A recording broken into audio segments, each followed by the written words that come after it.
बदलते युग में बदलाव लाना बेहद जरूरी, बोले सौरभ गोयल। जनता ने विधानसभा पहुंचाया तो सभी चुनावी मुद्दे हर हाल में होंगे पूरे। नोएडा विधानसभा 21 से निर्दलीय प्रत्याशी सौरभ गोयल ने वीरवार को गंगा शॉपिंग सेंटर सेक्टर 29 स्थित मीडिया सेंटर में पत्रकार वार्ता का आयोजन किया। इस दौरान उन्होंने अपने चुनावी मुद्दों की सभी पत्रकारों को जानकारी दी। उन्होंने कहा कि नोएडा का विकास कराना व भ्रष्टाचार को खत्म करना उनकी प्राथमिकता है। उन्होंने कहा कि वे विधानसभा चुनाव में राजनीति करने नहीं बल्कि बदलाव के लिए आए हैं, क्योंकि बदलते युग में बदलाव लाने की बेहद जरूरत है। उन्होंने कहा कि हमारे चुनावी मुद्दों में आयकर दाताओं को चिकित्सा पेंशन दिलाने, नोएडा की भूमि को फ्री होल्ड कराने, जिले में हाई कोर्ट की स्थापना करने, शहर के प्लाटों में 25% व्यवसायिक गतिविधियों को अनुमति दिलाने, बायर को कब्जा दिलाने, रुकी हुई परियोजनाओं को पूरा कराने व प्राधिकरण में ठेकेदारी प्रथा पर कार्यरत कर्मचारियों को नियमित कराने सहित गरीब व रेडी पटरी वालों के हित में कार्य करेंगे। उन्होंने कहा कि सभी राजनीतिक दलों से जुड़े नेता सिर्फ चुनावों में ही बदलाव व विकास की बात करते हैं और चुनाव संपन्न हो जाने के बाद सब कुछ पहले की तरह ही चलने लगता है, कोई बदलाव नहीं होता।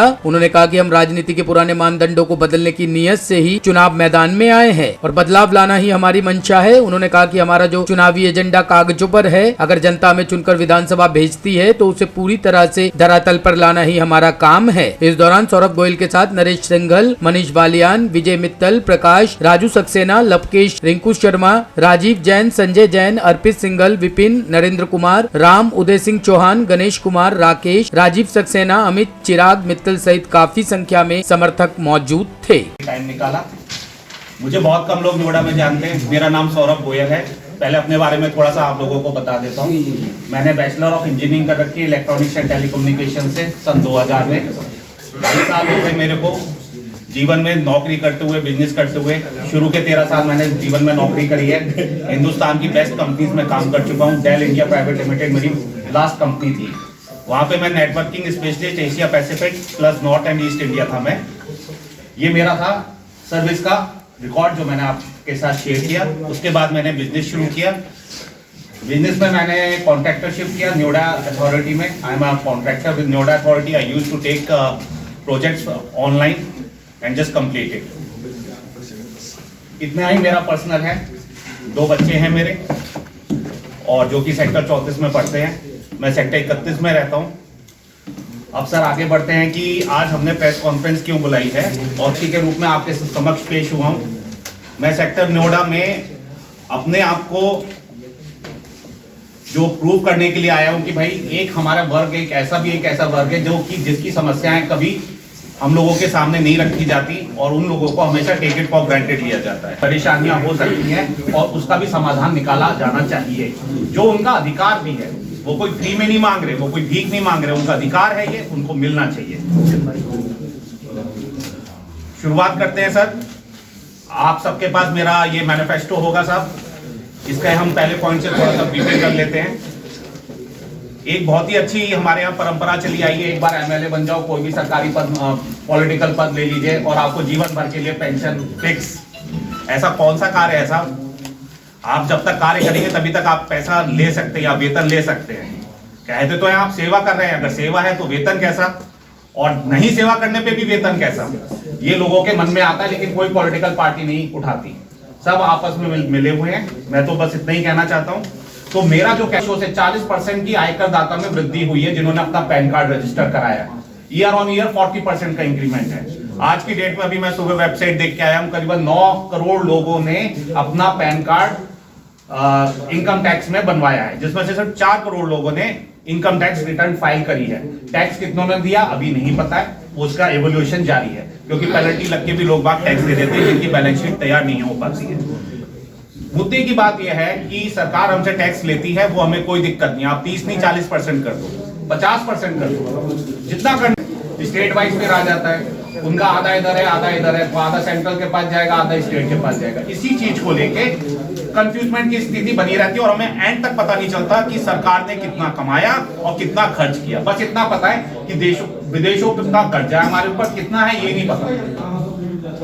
कहीं से कोई न्यूज लीक हो जाती है, मान लेते हैं हाँ जी उतना कर्जा है, इनको चुकाना है। तो हमारे सामने प्लान लाइए ना भाई, इतना कर्जा है इतने साल में हम चुका देंगे, ये हमारा तरीका है चुकाने का या इनकम प्रोड्यूस करने का, राइट?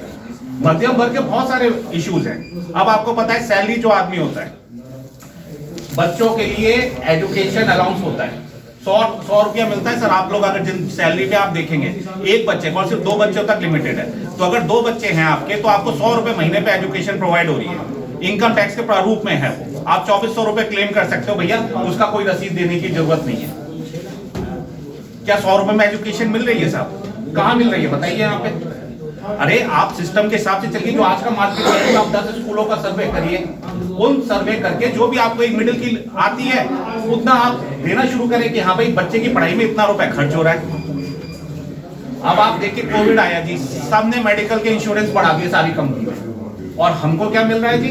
आपको वही 80D में 25,000 रुपए मिल रहे जी। चाहे इंश्योरेंस 50,000 हो जाए, चाहे 30,000 हो जाए, चाहे 1 लाख रुपए हो जाए। मैं ये कहना चाहता हूं, जो है सर पैम्फलेट में छापेंगे हम करेंगे, हुआ? तीनों सरकारें देख ली आपने साहब यूपी में बैठ के, पिछले 15 साल में तीनों सरकारें देख ली, तीनों ने कहा करेंगे, कुछ हुआ? नहीं भी कहा तो अब वो कहने लगे, लेकिन कुछ नहीं करा। क्यों भाई नेक्स्ट टर्म दिया जाए? ये कौन सा इतना बड़ा मुद्दा है? 5 मिनट का काम है साहब, फाइल लो, साइन करो, कल से चालू। इसके फायदे बहुत है सर। अगर मान लीजिए साहब मैंने आज अपना घर खरीदा, आज मेरे पास पैसे हैं, आज मैंने एक अपना घर खरीद लिया, 3 माले का मैंने बिल्डिंग बना लिया।